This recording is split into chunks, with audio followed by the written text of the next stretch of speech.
এটা সরা দিয়ে আসো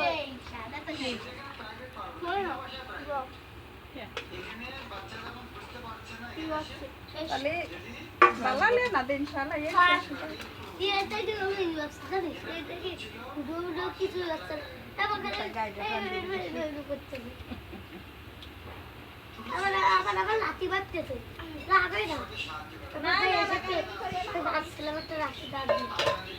না না না দিন না তো খালি রাখতে দিস আসলে রাতে বাঁধতে তোর রাতে বাঁধতে